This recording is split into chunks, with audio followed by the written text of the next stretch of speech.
What's up, guys? So today I'm painting a mystical, whimsical forest landscape, and I'm using Arrtx Jelly Gouache to do it. I see Jelly Gouache all the time all around art YouTube, so I wanted to give it a try. This set is very similar to the popular Himi Jelly Gouache set, if you're familiar with that. They both have 30 milliliter cups, and the box it comes in looks almost exactly the same. But the colors in this Arrtx set are different than the colors in the Himi set. I've actually never used a Himi set or any Jelly Gouache before, so this whole experience is a first for me. So I got this picture of a mystical forest off Pinterest for my reference photo, and I went ahead and got started. I never paint landscapes, so I didn't know exactly where to start, but I figured I'd start with what was leading my eye, which is the trail.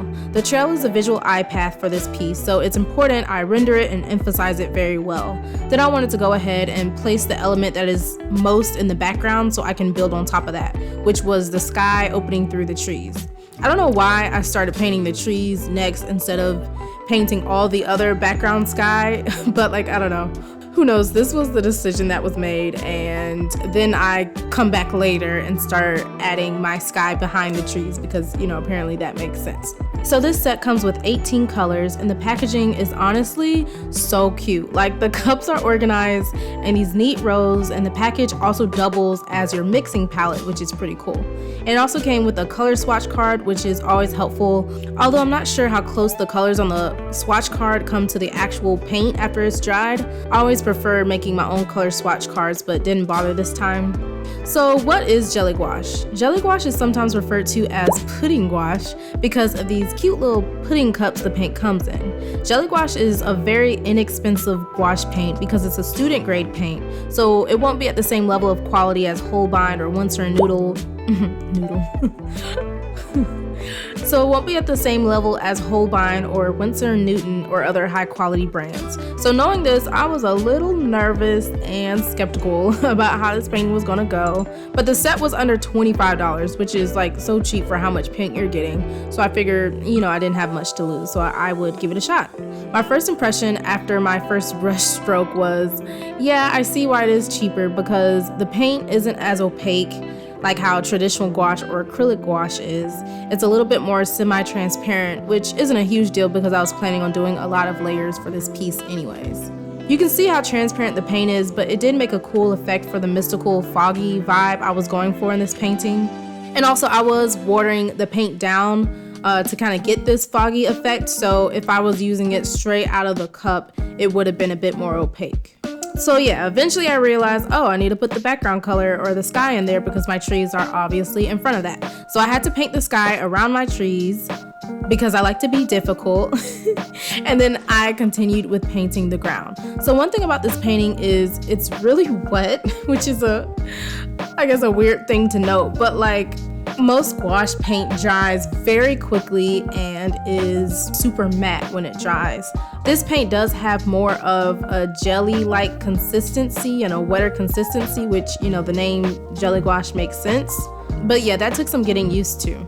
So at a certain point, I'm having to take pauses in between my painting to let the page dry. I ended up having to use a lot of water to blend it and to dilute the colors a bit to get this foggy look that I was going for based off the reference photo. So right now, the whole thing just looks a mess. I was like, all right, this wasn't a good idea. I don't know what I'm doing, but I just keep layering and taking pauses to let it dry sometimes. One thing I noticed about this paint set is the cool colors are all pretty gloomy.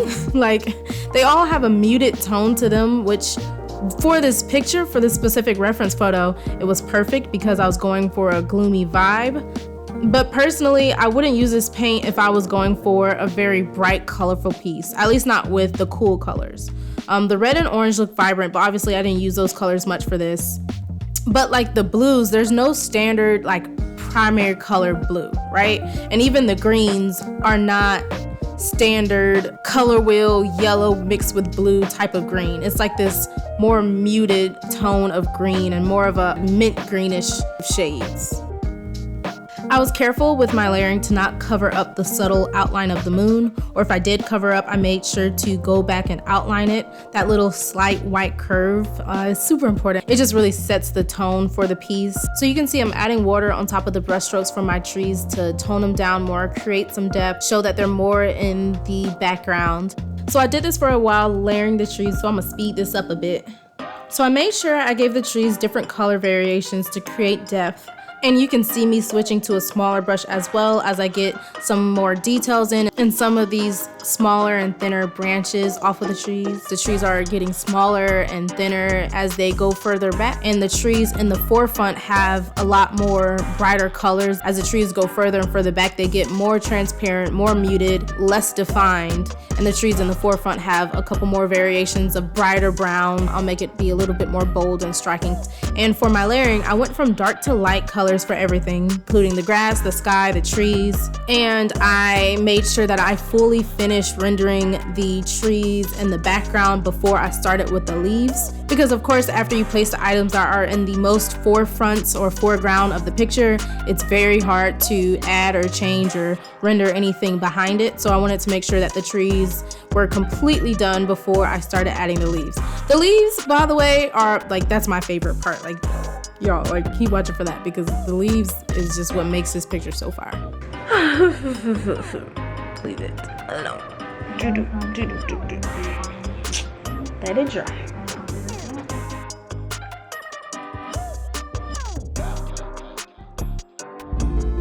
So this is my favorite part because it's pretty random and sporadic and no right or wrong way to do these leaves. Plus the layering for leaves or grass of any kind of greenery is always so pretty and vibrant because you start with your darkest green tone, then you work your way lighter. Personally, I like to start with my super dark or muted greens as my first layer and work my way through lighter greens, then eventually finish with a yellow color or a yellow green, and then add white as my very last layer. So final thoughts, I had a fun time with the jelly gouache. It was easy to use, it mixed and layered well. The colors were perfect for this kind of reference photo, but the color palette is limited and very unique.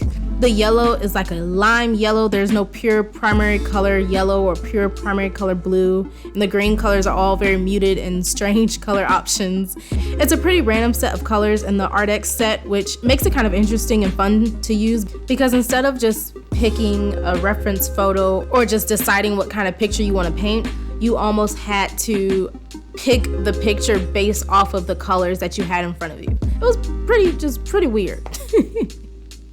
But like it did definitely make it interesting.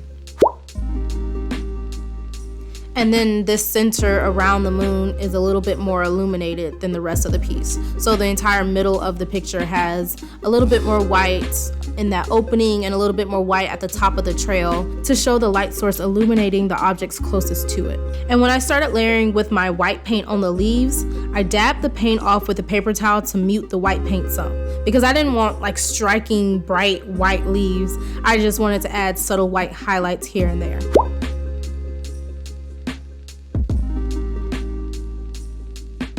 By the way, I really like this big rock in the foreground. I don't know why, but it was my favorite part of the piece. It's like it grounded the picture for me. It made it feel like a real place and not just like, you know, a random picture of random trees that like our made up fantasy world. I don't know, the rock made it feel more realistic, like, oh wow, I can really go explore this place. This magical, whimsical land is, you know, real somewhere. I don't know. I really like this rock. That probably doesn't make any sense, but I really like this rock.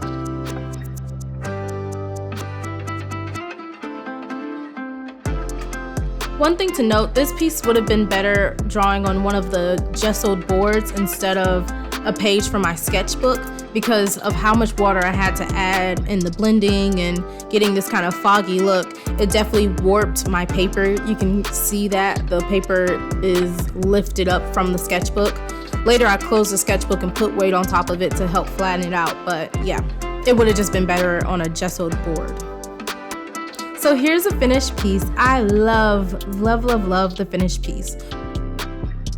So one more thing to note about this Arrtx set is that because the paints come in these pudding cups, the moment you take the seal off, the paints are officially open and exposed to air. So even when you put the lid back on, the lid is not 100% airtight. So you do have like a ticking timer once you open this paint to use it within a certain amount of time because it will dry out. The paint cups, even after you seal the case back, will dry out. However, I have seen people go about reviving their jelly gouache paint cups, and it seems like a pretty intensive process. Honestly, this painting, I actually painted 2 years ago and hadn't used this jelly gouache since. So I just opened up my package and they are dried as freaking like desert rocks. So I'm definitely gonna have to figure out how to revive mine. If you're interested in seeing the process of me reviving my Arrtx Jelly Gouache cups, let me know, comment down below, and I can record that and make a whole video about it. Because the paint is pretty cool, I do want to use it again. I just kind of forgot about them, to be honest with you, and have just been using my higher quality gouache sets.